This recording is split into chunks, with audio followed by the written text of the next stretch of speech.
Have you ever walked out of a doctor's office with that heavy, unsettled feeling in your chest? Like something important was missed, but you can't quite put your finger on it? Maybe it wasn't your appointment, it was your mom's, your aunt's, or your grandmother's. And you watched her sit there, calm, polite, almost too polite. She nodded along, answered quietly, smiled faintly. And the doctor? Barely looked up from the chart. He said, "It's probably just part of aging." She said, "Oh, I'm fine. It's nothing." But deep down, you knew it wasn't nothing. You saw the pain in her eyes. The fatigue in her voice. The way she clutched her side when she stood. And yet, somehow, none of it made it into the conversation. Now tell me, how many times has that happened?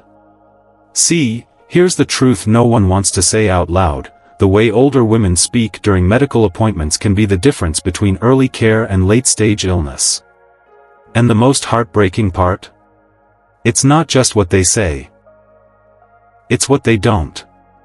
For far too many elderly women, their voices start to fade, not because they have nothing to say, but because no one has truly listened in years. They've been told, "It's normal, it's nothing," or "It's just age," so many times, they start believing their pain doesn't matter. That silence? It's not peace. It's resignation. But you can change that. By the end of this video, you'll know 5 hard truths. Truths about the way older women express themselves in medical settings that most people never realize. We'll talk about the quiet language they use, the emotional weight they carry, and the power you have to help them be heard. And trust me, what we reveal at the end might just change the way you show up for someone you love. So before we dive in, I want to ask you something simple. Have you ever seen a loved one be ignored, overlooked, or brushed off at the doctor's office? If you have, type "I've seen this happen" in the comments.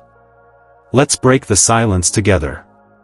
And if you care about giving your loved ones the dignity they deserve in their final chapters, make sure you subscribe to Elderly Wisdom Guide. This channel is for people like you, who want to understand, who want to do better, and who believe every elder's voice still matters. Now, let's talk about the ugly truth. And what we can do about it.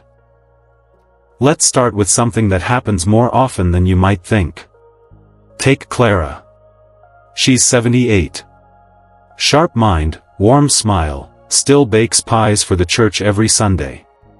One morning, she wakes up with a strange pressure in her chest. Not stabbing pain, not dramatic, but enough to make her pause. She sits quietly on the edge of her bed, one hand resting over her heart, the other reaching for her slippers. And when her daughter notices her moving slower than usual and asks, "Mom, are you okay?" Clara brushes it off with a smile. "Oh, it's probably just gas. I'm fine." Fast forward 2 weeks. Clara's in the emergency room. Not for gas. Not for indigestion. She's recovering from a mild heart attack. Now here's the thing, Clara didn't lie. She truly believed she was fine. Because that's what she's been taught, to minimize, to stay strong, to not make a fuss.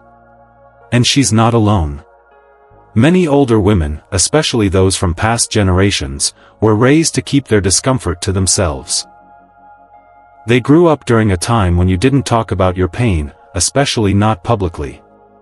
You didn't burden others with complaints. You kept your chin up, bit your tongue, and kept moving. And while that strength is admirable, in the doctor's office, it becomes a dangerous habit. Here's what science tells us: as women age, they're significantly more likely to underreport symptoms compared to men. Not because they feel less, but because they speak less about it. They'll describe chest pain as a little discomfort, fatigue as "I'm just slowing down," numbness as "maybe I slept wrong." But in reality, these could be early warning signs of serious conditions, heart issues, strokes, neurological disorders. And by the time it becomes obvious, it's often advanced. One of the biggest misconceptions we carry, both in our families and in the medical field, is this idea that not complaining means someone is doing well. That silence equals strength. But medically? Silence delays help. Silence masks suffering. And silence can cost someone their life. So, what can you do? Start small. Encourage the older women in your life to write down any symptoms they've been experiencing, no matter how small. It could be headaches, joint stiffness, stomach issues, even changes in sleep. Let them know they're not being dramatic. They're being responsible. Then, rehearse. Seriously, before a doctor's visit, sit down and go over how they'll describe what they're feeling. Help them turn "I feel off" into "I've had tightness in my chest for the last 4 days, especially in the mornings." That difference? It's not just words. It's clarity. And clarity gets care. But here's the twist. Even when they do speak up, when they gather the courage to describe what's going on, the way they say it, the tone, the phrasing, the softness in their voice, can still lead to being ignored. And that brings us to the second truth: it sounds harmless, until it isn't. Helen, 81, walks into her doctor's office for a routine checkup.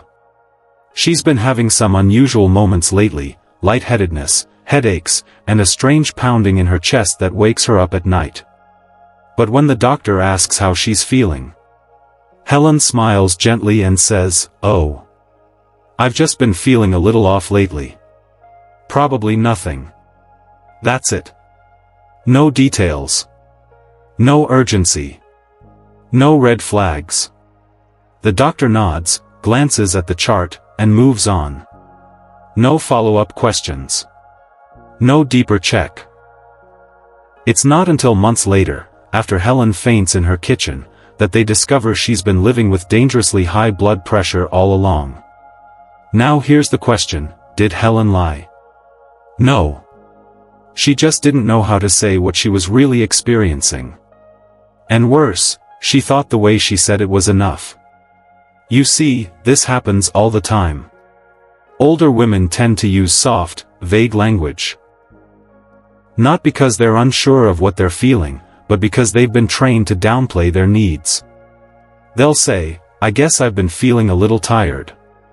Maybe it's just me, but something feels off. It's not a big deal. I just wanted to mention it." It's gentle. It's cautious. It's polite. But in a medical setting, that kind of language can be deadly. Studies have shown that senior women use more hedging language than any other group. Words like "sort of," "kind of," or "I think maybe," and the problem is, doctors, especially in rushed systems, hear those words and interpret them as, "This isn't serious." There's a dangerous assumption that if a patient isn't direct, then the issue must not be urgent. But when your blood pressure is spiking, or your heart is skipping beats, "I feel a little strange" just isn't good enough. And let's be honest, many of our loved ones don't want to waste the doctor's time. They don't want to sound demanding, or be labeled as dramatic. So they wrap their pain in politeness and hope someone picks up on the hints.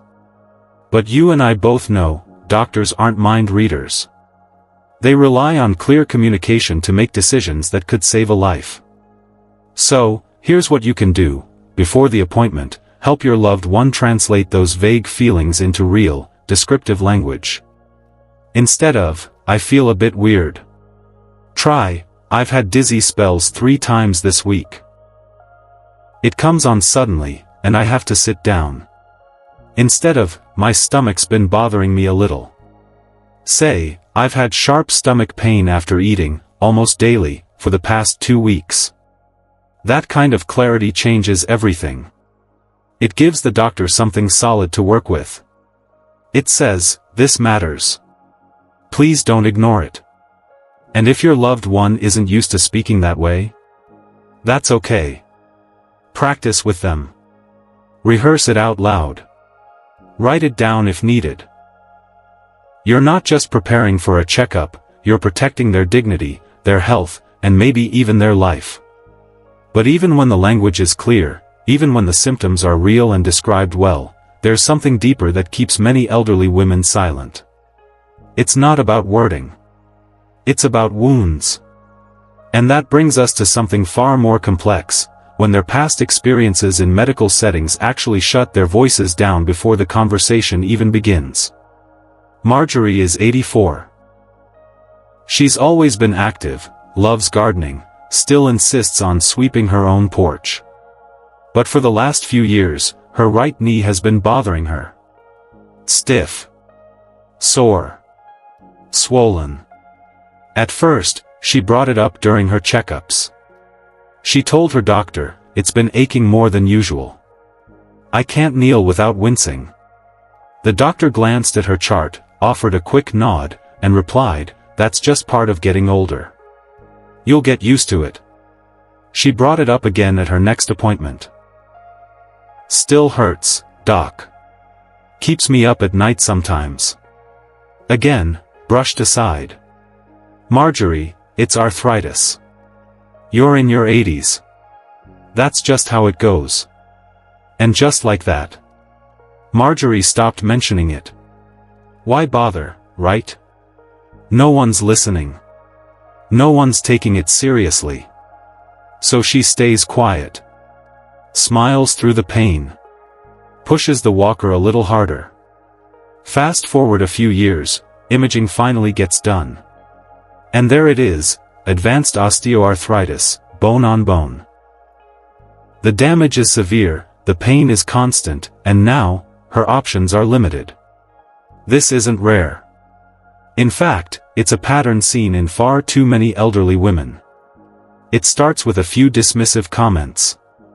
"It's just menopause. It's your nerves. Sweetheart, you're not 25 anymore." And eventually, they stop speaking up. There's a term for this, learned helplessness. It's what happens when someone tries to advocate for themselves, over and over, and keeps getting shut down. The brain begins to internalize that no matter what they say, nothing will change. So they give up. Not because they want to, but because they've been taught their voice holds no weight in the room. And here's where it gets even more heartbreaking. From the outside, they might look like they're doing fine. No complaints. No outbursts. No issues. But silence isn't always peace. Sometimes, silence is surrender.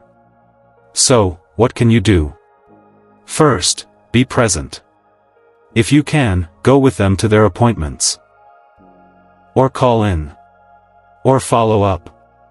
You don't need to speak for them, but you can help open the door. Gently ask questions like, "Mom, do you want to bring up the pain in your knee? Grandma, remember how you said your hands go numb at night? Want to talk about that today?" Sometimes, all it takes is a little reminder that their pain matters. That their voice deserves space. And if they're hesitant, that's okay. Just be patient. Keep asking.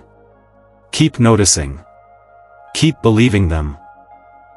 Especially when the system doesn't. But of course, not every woman stays quiet.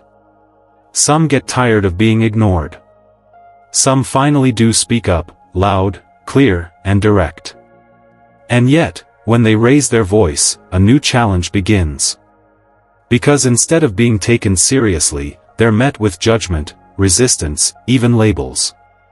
Let's talk about what happens when older women finally demand to be heard, and are suddenly seen as difficult. Ruth is 82. She's tough. Smart. One of those women who doesn't sugarcoat anything. She's lived through war, loss, and raising 4 kids with nothing but grit and grace. So when she started coughing non-stop and feeling a heavy tightness in her chest, she didn't sit back quietly. She told her doctor, "This isn't just a cold. I want a chest X-ray. I want blood work. Something's wrong." And what did she get in return? An eye roll. The doctor, maybe half her age, muttered, "Let's not go overboard. It's probably viral. Just rest and drink fluids." Ruth insisted again. Firm. Clear. Direct. She was told she was being pushy. That she was overreacting. A few days later, she landed in the ER, diagnosed with pneumonia. You see, this is the ugly truth behind how the medical world often treats assertive older women. When they're quiet, they're ignored. When they're clear, they're labeled. And when they're persistent, they're seen as combative. It's a lose-lose. There's actually research behind this. Elderly women who advocate for themselves strongly are more likely to be described as non-compliant, emotional, or aggressive. Not because they're being disrespectful, but because society isn't used to older women owning their voice. Let's be honest, assertiveness in younger people is often seen as confidence. But in older women? It's misread as confusion, irritability, or even cognitive decline. It's as if the moment they raise their tone or ask questions, they're suddenly treated like a problem to manage instead of a person in pain. And here's the kicker, sometimes, even family members, without realizing it, start to reinforce that bias. They'll say, "She's just being difficult today." Or, "Mom gets like this when she's upset." But what if she's not being difficult? What if she's finally doing what we always say we want her to do, advocate for herself? So how do we support her in doing that, without letting the world shut her down? Empower her, but help her strategize. Encourage her to write down specific concerns ahead of time. Use clear, calm phrases like, "I'm experiencing shortness of breath every day now. This pain is affecting my ability to walk." And here's a powerful tool, bring a second listener. Whether it's you, a trusted friend, or even a nurse's aide, having someone else in the room changes the dynamic. It shows the doctor that what she's saying is being witnessed, recorded, remembered. Because sometimes the presence of a second person isn't just support, it's protection. And remind her, assertiveness isn't rudeness. Clarity isn't disrespect. And when her health is on the line, her voice deserves the full attention of the room. And now, the final truth. One that's so woven into the fabric of who many older women are, that most people don't even see it as a problem. Let me tell you about Joan. She's 76. Kind-hearted, dependable, the kind of woman who says yes before you finish asking. Her daughter works full-time, her son's out of state, so when the grandkids need a sitter, Joan steps in. When someone's sick, she brings soup. When the church needs volunteers, she shows up. She's always doing, always giving, always moving. And while everyone praises her, she's amazing. She never stops. Joan quietly cancelled her last 2 doctor's appointments. She had a persistent dry mouth, unexplained fatigue, and blurred vision. But she told herself, "The kids need me more. I'll go next week." Next week turned into next month. By the time she finally made it in, her diabetes had progressed, and not in a good way. Her sugar levels were out of control, and she was dangerously close to needing hospitalization. And yet, if you had asked anyone in her life how she was doing, they would have said, "Oh, Joan? She's great. She's always so busy." Here's what we need to understand, many elderly women are conditioned to put others first. For decades, they've filled the role of caregiver, nurturer, helper. They raised children, supported spouses, tended to communities. They've shown up for everyone. And somewhere along the way, they were taught, not outright, but through repetition, that their needs come last. That mindset doesn't magically disappear at 70. It only becomes more dangerous. Because the older we get, the more fragile our health becomes.